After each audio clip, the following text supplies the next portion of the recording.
Од 5 август лани до крајот на април годинава цената на кафето е зголемена за 60%, правејќи го овој омилен пијалок повеќе од луксус, покажуваат податоците на Trending Economic. Цените на кафето рушат рекорди поради лошите временски услови во регионите, каде се одгледува кафето, а пред се во Бразил, според светските компании за производството на кафе, цената се очекува дополнително да продолжи да расте.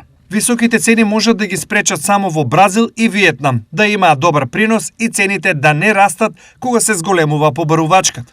Стои во анализата. Освен за дома, висок скок имаат и цените во кафулињата. Например, во Штип тие се граничат или достигнуваат европски цени. Капучино во Штип чини од 80 до 100 денари, што е еднакво на цените во Фиренца, Болоња, Трст или Венеција.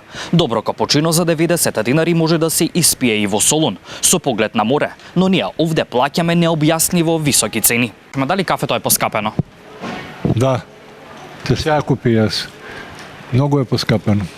Да, скапо е да можеш да поминеш, иначе ќе штедеш на кафето.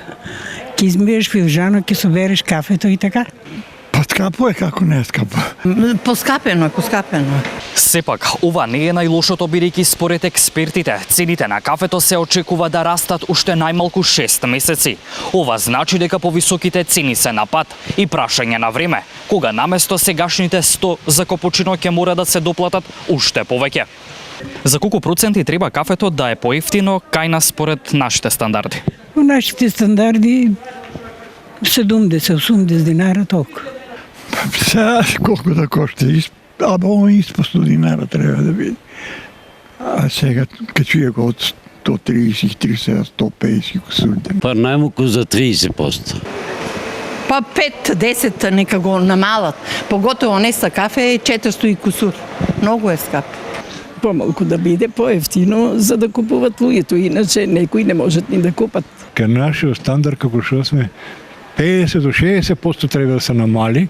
40 до 50% треба да се намале.